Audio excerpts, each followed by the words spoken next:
Olá, alunos e alunas do YouTube. Vamos começar a 7ª aula do curso de Farmacologia. Essa aula foi dividida em 3 partes. Na primeira parte, falaremos sobre a divisão da farmacologia adrenérgica. Na segunda parte, sobre os agonistas e antagonistas diretos. E na terceira parte, sobre os agonistas e antagonistas indiretos. Eu sou o professor Sérgio e começa agora mais uma videoaula. O assunto de hoje é farmacologia adrenérgica. Então, o que é que veremos nessa aula? Não iniciaremos a aula por introdução do sistema nervoso autônomo, né? Como a gente fez com as outras aulas. Falaremos um pouquinho sobre os aspectos fisiológicos, né? Sobre os receptores, sobre os neurotransmissores adrenérgicos, né? Sobre os tipos de receptores adrenérgicos. Falaremos também sobre o metabolismo da noradrenalina e as suas respostas, os agonistas adrenérgicos e também os antagonistas adrenérgicos. Então vamos dar uma olhadinha na sinapse, na sinapse simpática. Por que na sinapse simpática? Porque é aí que está toda a neurotransmissão adrenérgica. Então, só relembrando, né, nós temos no sistema nervoso autônomo, nós temos 2 neurônios que fazem a interligação entre o sistema nervoso central e o órgão efetor. Então, o neurônio pré-sináptico, o pré-ganglionar, ele é produtor de acetilcolina, seja na divisão simpática, seja na divisão parasimpática.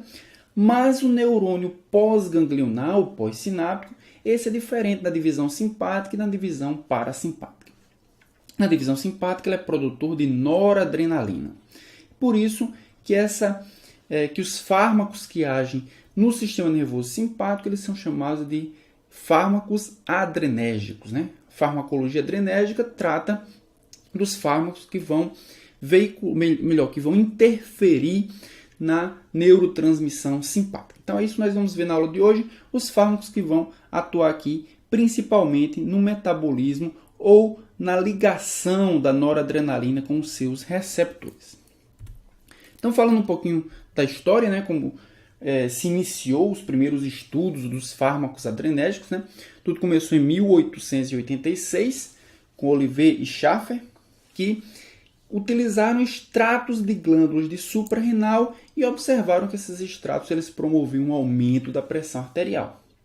Então eles pensaram que talvez as células adrenais fossem produtoras de alguma substância, de alguma molécula que fosse responsável pelo aumento dessa pressão arterial, e eles de fato tinham razão.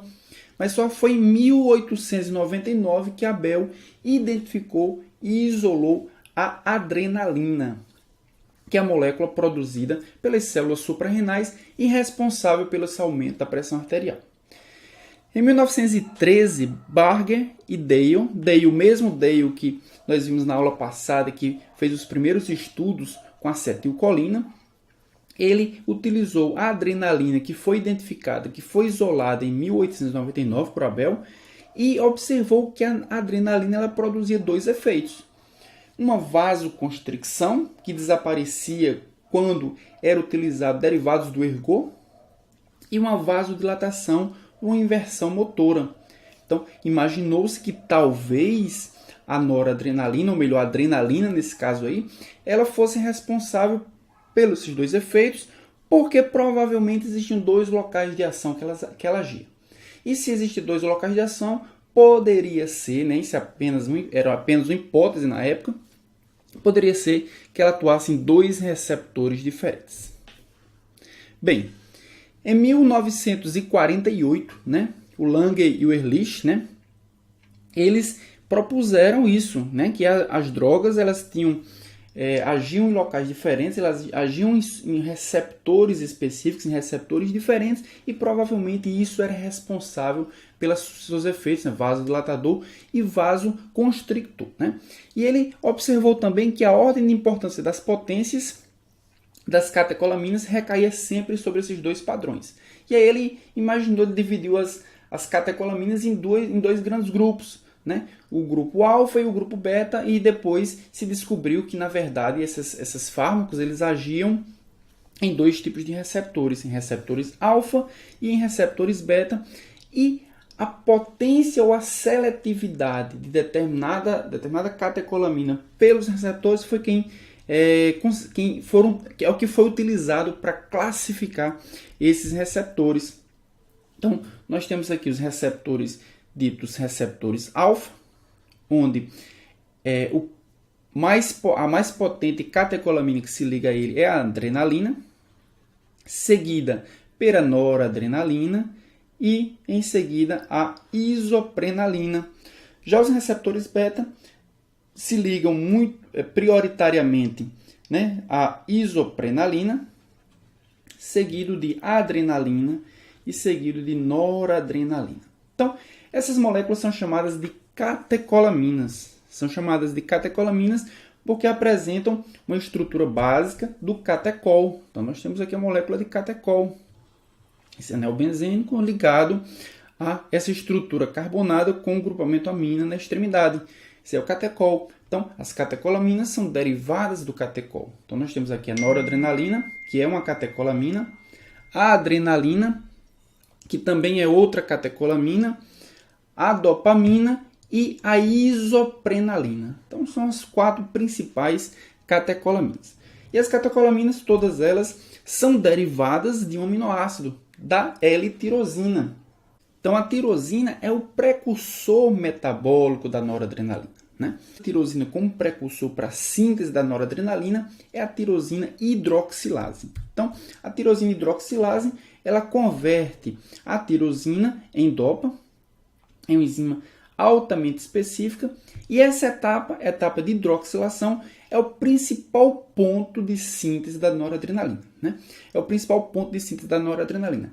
E é importante porque a própria noradrenalina pode inibir a tirosina hidroxilase, dessa forma controlando os níveis, né? Controlando a sua própria síntese. Então vamos ver como é que a noradrenalina é sintetizada, né? Então nós podemos visualizar nessa imagem, né? Nós temos aqui a tirosina, que é o precursor, o primeiro precursor da noradrenalina. Tirosina hidroxilase vai hidroxilar a tirosina nessa região. E aí a tirosina recebe um outro nome, agora se transforma em dopa, né? Dopa. A dopa, ela é precursora ou ela é substrato da dopa descarboxilase. E a dopa descarboxilase vai retirar esse grupamento carboxila, eliminando esse grupo carboxila, a dopa em dopamina.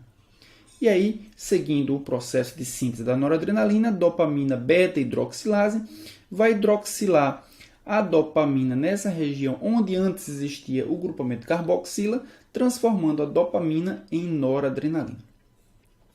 Isso é o que acontece nos neurônios adrenérgicos, ok? Nos neurônios adrenérgicos.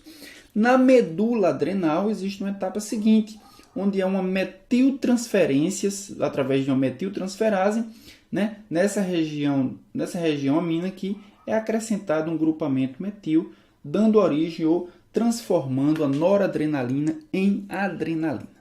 Okay? Então, dessa forma que a noradrenalina é sintetizada a partir da tirosina. A tirosina vai ser absorvida, né? Vai ser capturada pelos neurônios adrenérgicos, vai ser transformada em dopa, em dopamina, em noradrenalina. Ao ser transformada em noradrenalina, ela precisa ser armazenada. E ela é armazenada em vesículas. Vesículas neuronais, né? Então, nós podemos visualizar nessa imagem aqui, noradrenalina ela é armazenada juntamente com o ATP, que ajuda na sua liberação, e também juntamente com a molécula chamada de cromagrinina A. Certo? O ATP vai fazer justamente, né, ao melhorar o potencial sináptico rápido de contração rápida, né, do neurônio. E a entrada da noradrenalina nessas vesículas é dependente de um transportador chamado de VMAT. Nesse caso aqui é o VMAT2, que vai transportar a noradrenalina do citoplasma neuronal para a vesícula sináptica. Okay? E um dos bloqueadores, um dos inibidores dessa entrada de noradrenalina é a reserpina. Nós falaremos isso, né, na terceira parte, né, dos agonistas e antagonistas indiretos, né? Reserpina, ela não se liga diretamente no receptor, mas ela impede que a noradrenalina consiga entrar na vesícula sináptica e, portanto, ela seja armazenada nessa vesícula para depois, posteriormente, ser eliminada. Mas, depois que a noradrenalina é armazenada na vesícula sináptica, ela precisa de um potencial de ação, um potencial sináptico, para que o neurônio libere essa vesícula sináptica lá na fenda sináptica para que ela possa agir, propagar assim o seu potencial de ação, propagar a sinapse, o impulso nervoso, melhor dizendo, ok? Mas, obviamente, além da ligação com o receptor, a noradrenalina ela também vai ser capturada. Existem duas formas de captura de noradrenalina. E essa captura é a responsável pela inativação do neurotransmissor. O neurotransmissor ele não pode ficar agindo indefinidamente, indeterminadamente. Ele precisa ter seus efeitos reduzidos e inativados. Isso acontece inicialmente pela ação, pela captura desse neurotransmissor. E esse neurotransmissor é capturado de duas formas. A captura 1, como nós podemos visualizar aqui. Captura 1 ela acontece no neurônio pré-sináptico, né? Neurônio pré-sináptico. E ela acontece através de um transportador chamado NET, né? Transportador de norepinefrina ou noradrenalina. Esse NET e também o transportador de dopamina, dependentes de cálcio, transportam as catecolaminas, né? Então, eles são transportadores, como eu já havia falado, neuronais. Eles possuem alta afinidade pelas catecolaminas, sendo que a dopamina é a catecolamina que apresenta maior afinidade, seguida da noradrenalina e seguida da epinefrina. Esse transportador de membrana ele é inibido por cocaína. Por isso que cocaína produz os efeitos euforizantes. Porque ao inibir a captação de noradrenalina, ele favorece o aumento da concentração de noradrenalina na fenda sináptica, né? Então, o aumento do tempo de ação da noradrenalina produz os efeitos euforizantes da cocaína. Além da captação 1, nós temos também a captação 2. A captação 2 ela não acontece no neurônio pré-ganglionar, mas na maioria das vezes ela ocorre extraneuronal, ou seja, ela acontece no tecido periférico. E ela acontece pelo transporte de noradrenalina por um transportador chamado OC3. Então, o OC3 transporta a noradrenalina da fenda sináptica para o tecido, né? E ela ao capturar, ela reduz assim os níveis de noradrenalina na fenda sináptica, né? Então, é um transportador de baixa afinidade, ao contrário do transportador neuronal que é de alta afinidade, e ela tem uma afinidade maior por epinefrina, por adrenalina, seguida de noradrenalina e seguida de dopamina. Esse transportador é inibido por corticosterona e também é inibido por isocianinas. São os inibidores, ou seja, ao inibir, eles também, como aconteceu com a cocaína, eles vão aumentar os níveis de noradrenalina. Como esse transportador ele tem maior afinidade pela epinefrina, obviamente a epinefrina está mais ligada ao aumento da pressão arterial. Então, corticosteronas e isocianinas também contribuirão com o maior aumento da pressão arterial. Então, vamos dar uma olhadinha nesse sistema de transporte de forma mais detalhada, né? Então, nós podemos visualizar aqui os transportadores, o transportador NET. O transportador NET, ele transporta dopamina, noradrenalina e epinefrina. Todos os tecidos com inervação simpática possuem esse transportador. Além disso, a medula suprarrenal, o fígado, o rim, a placenta, o estômago e o pâncreas são tecidos possuidores desse transportador, o transportador NET.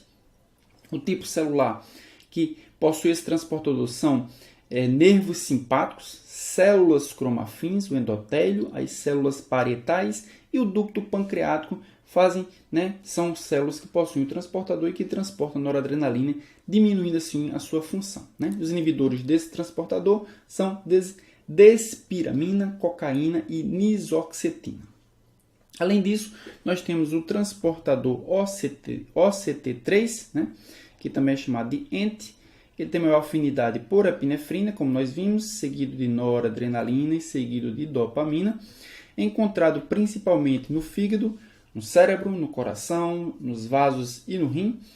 E os tipos celulares são hepatócitos, no cérebro, as células gliais, os miócitos e as células endoteliais. Os inibidores, isocianinas e corticosteronas, como a gente viu no slide anterior. Bem, então a noradrenalina foi produzida, foi liberada, depois de algum tempo de ação, elas são capturadas, né? Então, sistema de transporte, seja ele neuronal ou extraneuronal, vai capturar a noradrenalina. E daí? E daí a noradrenalina vai ser degradada. Vai ser degradada por dois sistemas enzimáticos. O sistema da monoaminoxidase, a MAO, né? A monoaminoxidase é uma enzima intracelular que está ligada à superfície mitocondrial, nas terminações nervosas adrenérgicas, no fígado, no epitélio e no epitélio intestinal. Então, o que é a MAO, o que é a monoaminoxidase faz com as catecolaminas e especificamente com a noradrenalina? Ela converte a noradrenalina ou converte as catecolaminas em seus aldeídos correspondentes, né? Tem isso que a monoaminoxidase vai fazer, vai transformar a noradrenalina em um aldeído de noradrenalina. E aí o aldeído de noradrenalina ela serve de substrato para a desidrogenase aldeídica transformar, né, em um composto inativo, no caso da noradrenalina, o ácido dihidroximandélico. Ácido dihidroximandélico, ok? Então, dessa forma, a noradrenalina perde completamente a sua ação. É liberada, ela age nos seus receptores, a gente vai ver quais são os receptores e qual é a sua ação, mas ela age nos seus receptores, depois de algum tempo ela é recapturada, né? Captação 1 ou captação 2, e aí vai ser degradado. Uma das enzimas que vai degradar é uma enzima mitocondrial, da superfície da mitocôndria, que é a monoaminoxidase, que vai transformar noradrenalina em aldeído de noradrenalina, e a aldeído de noradrenalina serve de substrato para desidrogenase aldeídica transformar em um composto inativo, no caso da noradrenalina, o ácido dihidroximandélico. Outra enzima, outro grupo de enzimas que degradam a noradrenalina também é a CONT, catecol-ortometiltransferase. A CONT ela age promovendo a metilação de grupos catecol, né? Então, ela promove a metilação da hidroxila do grupo catecol. Ela ocorre em tecidos neuronais e tecidos não neuronais. Como eu havia falado, atua sobre substratos com grupos catecóis, não só catecolamina, mas mais grupos desaminados também, como o produto, né, da noradrenalina, e age mais na periferia, né, age no citosol da célula, em vez de ser na mitocôndria. Então, a noradrenalina vai ser liberada. Aqui a gente já está vendo a liberação da noradrenalina. A noradrenalina foi liberada aqui, após um impulso nervoso. A noradrenalina foi liberada na fenda sináptica. Ela tem diversas formas de ação, né? Ela pode agir nos receptores pós-sinápticos. Vai falar sobre eles. Alfa 1, beta 1 e beta 2 são os principais receptores pós-sinápticos. Ela pode agir também em receptores pré-sinápticos. Se ela agir em alfa 2, o alfa 2 é um receptor do tipo inibitório. O que é que o alfa 2 vai fazer? Noradrenalina pode agir em alfa 2. Alfa 2 inibe a adenilato ciclase. A adenilato ciclase reduz os níveis de AMP cíclico. Sem AMP cíclico, nós não temos entrada de cálcio, ou seja, nós não temos a saída de noradrenalina. Então é isso que vai acontecer se a noradrenalina for liberada em grandes quantidades, ela inibe a sua própria liberação, ok? Mas a noradrenalina também pode agir no outro receptor pré-sináptico, que é o receptor beta 2. Beta 2 também existe pré-sináptico, e beta 2 pré-sináptico ele estimula a liberação de mais noradrenalina, ok? Então, noradrenalina vai agir em receptores pré-sinápticos, vai agir em receptores pós-sinápticos e também, né, depois de agir, como a gente já viu, ela pode ser capturada ou pela captação 1, e aí vai para o receptor pré-sináptico, vai para o neurônio pré-sináptico, e aí quem vai agir no neurônio pré-sináptico é a monoaminoxidase. Monoaminoxidase é MAO, que está na mitocôndria do neurônio pré-sináptico. Ou ela pode ser capturada aqui pelo neurônio pós-sináptico. Neurônio pós-sináptico. E ao ser captada pelo neurônio pós-sináptico, ela vai sofrer ação da enzima CONT, da catecol-ortometiltransferase, que está no citosol dessa mitocôndria e vai degradar também a noradrenalina, tá? Então vamos dar uma olhada quais são os receptores e quais são as ações dos fármacos, né, que vão agir nesses receptores. Então, como nós já vimos, existem dois tipos de receptores adrenérgicos, os receptores alfa e os receptores beta. Receptores alfa existe alfa 1 e alfa 2, e os beta existe beta 1, beta 2 e beta 3. Vamos ver como é que eles agem, né? Qual é o mecanismo de ação desses receptores. Bem, os receptores alfa 1 são encontrados principalmente na musculatura, no músculo, de vasos sanguíneos, de brônquios, do útero, da bexiga e da íris, além da musculatura do trato gastrointestinal. Okay? Só que na musculatura dos vasos, dos brônquios, do útero, da bexiga e da íris, ele promove a contração muscular. E no trato gastrointestinal, ele promove o relaxamento muscular. Okay? A ação dele, a ação da adrenalina nesses receptores, né, o efeito, melhor dizendo, da adrenalina em determinados tecidos, vai depender da densidade de receptores naquele tecido. Né? Por exemplo, a maior densidade de receptores alfa-1 é encontrado no tecido vascular, né, no vaso sanguíneo. É por isso que a adrenalina, ao agir no vaso sanguíneo, por ter uma grande densidade de receptores alfa-1, ela promove a contração do vaso sanguíneo e, consequentemente, o aumento da pressão arterial. Okay? O brônquio promove contração, o alfa-1, né, a noradrenalina ao agir em alfa-1 do brônquio promove contração do músculo, contração do brônquio, ou seja, uma broncoconstricção. Só que o que nós observamos é que a adrenalina, ao agir no brônquio, ele promove uma broncodilatação. Isso acontece porque a densidade de alfa-1 é baixa, comparado, por exemplo, a beta-2, que promove broncodilatação. Okay? Mas um aspecto importante aqui é esse último, né? Relaxamento do trato gastrointestinal. Além, obviamente, da contração do vaso sanguíneo, relaxamento do trato gastrointestinal. Okay? Então, como nós vimos lá naquela primeira aula, na aula de introdução à farmacologia do sistema nervoso autônomo, o sistema nervoso simpático ele é responsável por relaxar o trato gastrointestinal, enquanto que o sistema nervoso parasimpático é responsável pelo aumento do peristaltismo do trato gastrointestinal.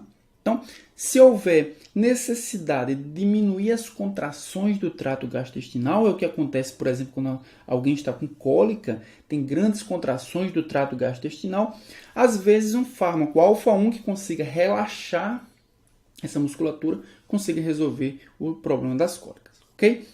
Já os receptores alfa-2 são receptores pré-sinápticos, como a gente viu, são receptores inibitórios, são receptores que a noradrenalina, ao se ligar neles, promove uma redução da liberação do neurotransmissor. Okay? Receptores beta-2. O beta-1 são receptores encontrados principalmente no coração e, por serem receptores adrenérgicos, vão promover ações simpáticas, ou seja, aumento do débito cardíaco, aumento da força de contração, aumento da frequência cardíaca. Né? Então, vai aumentar a atividade cardíaca. Então, receptores adrenérgicos, ou melhor, sistema nervoso simpático, que é o sistema adrenérgico, ele é responsável por aumentar a atividade cardíaca. Isso acontece por ação em receptores beta-1 encontrados no coração. Os receptores beta-2, eles são encontrados também no músculo, né? Encontrado na musculatura dos vasos, na musculatura dos brônquios, do trato gastrointestinal, do útero, da bexiga, das vias seminais e também dos cílios, né? Da via ciliar. E ele promove o relaxamento muscular, né? Então, nós sabemos que a adrenalina, a noradrenalina, ela age no vaso sanguíneo promovendo contração do vaso sanguíneo, ou seja, uma vasoconstricção. Então, a adrenalina faz isso, faz vasoconstricção, ou seja, o aumento da pressão arterial. Só que nós visualizamos dois tipos de receptores que têm funções diferentes no mesmo tecido. Então, no vaso sanguíneo, nós temos receptores alfa-1 e temos receptores beta-2. Alfa-1 promove contração do vaso, beta-2 promove relaxamento do vaso. E por que nós observamos contração do vaso? Por causa da densidade de receptores naquele tecido. Então, a densidade de receptores alfa-1 é muito maior no vaso sanguíneo do que os receptores beta-2, né? Do que os receptores beta-2. Por isso que a noradrenalina consegue um efeito muito maior de contração no vaso sanguíneo do que de relaxamento. Também encontramos receptores alfa-1 e beta-2 nos brônquios, como nós podemos visualizar aqui, né? Nós temos receptores beta-2 no brônquio e temos receptores beta-2 aqui, melhor, alfa-1 também nos brônquios. Os receptores alfa-1 vão promover broncoconstricção, os receptores beta-2 vão promover broncodilatação. Só que o efeito que nós observamos final é broncodilatação. Isso é resultado da maior densidade de receptores beta-2 comparados ao alfa-1. Okay? No trato gastrointestinal, nós observamos aqui, né, relaxamento do trato gastrointestinal com receptores alfa-1 e contração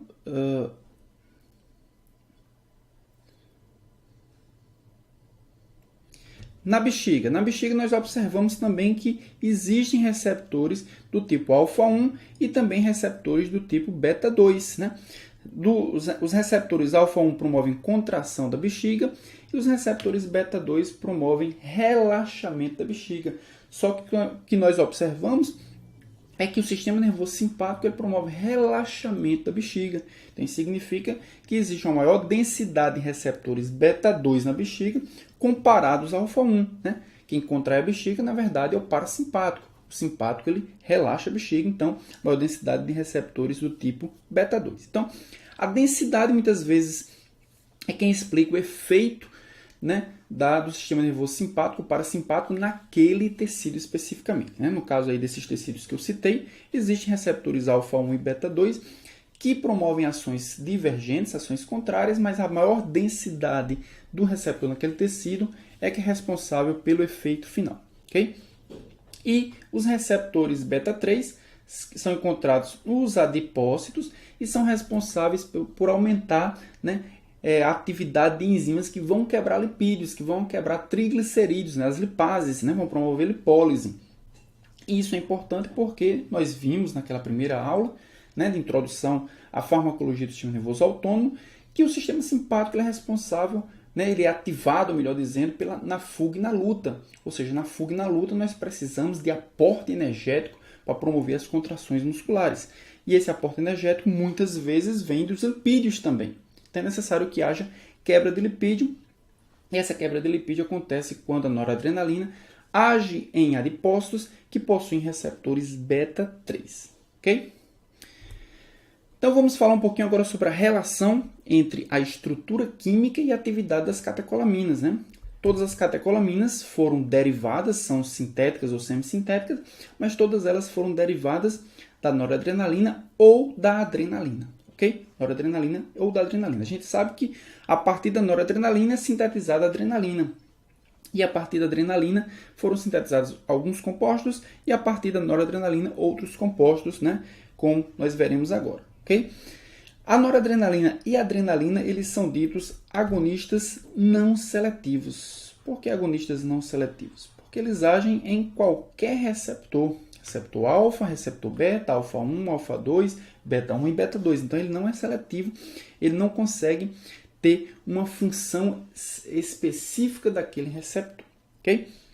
Mas, a partir da adrenalina, foram produzidos dois compostos, como a isoprenalina, com o salbutamol, a partir da isoprenalina, que são agonistas beta-seletivos. Então, eles agem apenas em receptores beta, em maior afinidade, em maior preferência por receptores beta, comparado a receptores alfa. Né? Salbutamol e isoprenalina são usados principalmente como broncodilatadores em situações de asma, em situações de apneia, em situações de dispneia. Okay? Então, eles conseguem agir principalmente em receptores beta-2, obviamente que eles não são completamente seletivos para beta-2, então eles agem um pouco em beta-1 também, né? Então eles agem em beta-1, por agir em beta-1 eles promovem também alterações cardíacas, né? Aumenta a frequência cardíaca, aumenta a força de contração, mas eles têm uma afinidade, ou têm uma potência maior em beta-2 comparado a beta-1, por essa razão eles podem ser utilizados como agonistas beta-seletivos, ou seja, como broncodilatadores, né? A partir da isoprenalina, né, foram feitas algumas alterações estruturais e foi produzido o propranolol.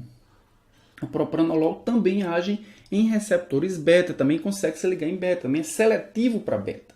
Só que ele não promove nenhuma ação fisiológica, nenhuma ação celular. Então ele é um antagonista beta, né?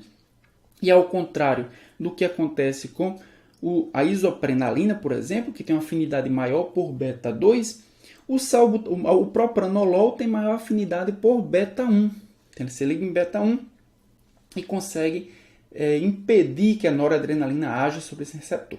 Como o beta 1 é encontrado no coração, ele reduz a frequência cardíaca, ele reduz a força de contração e a consequência disso é a redução da pressão arterial. O propranolol é um antihipertensivo, né, muito útil, muito utilizado, e ele produz a redução da pressão arterial por redução da frequência cardíaca e também redução da força de contração. Okay? A partir da noradrenalina também foram produzidas outras moléculas importantes, como a alfa-metilnoradrenalina, e a partir da alfa-metilnoradrenalina foram produzidos também metaraminol, que são agonistas alfa-seletivos. Noradrenalina é não seletivo, age em alfa e em beta, mas metaraminol age em alfa, né, em receptores alfa, principalmente receptores do tipo alfa 1. Né?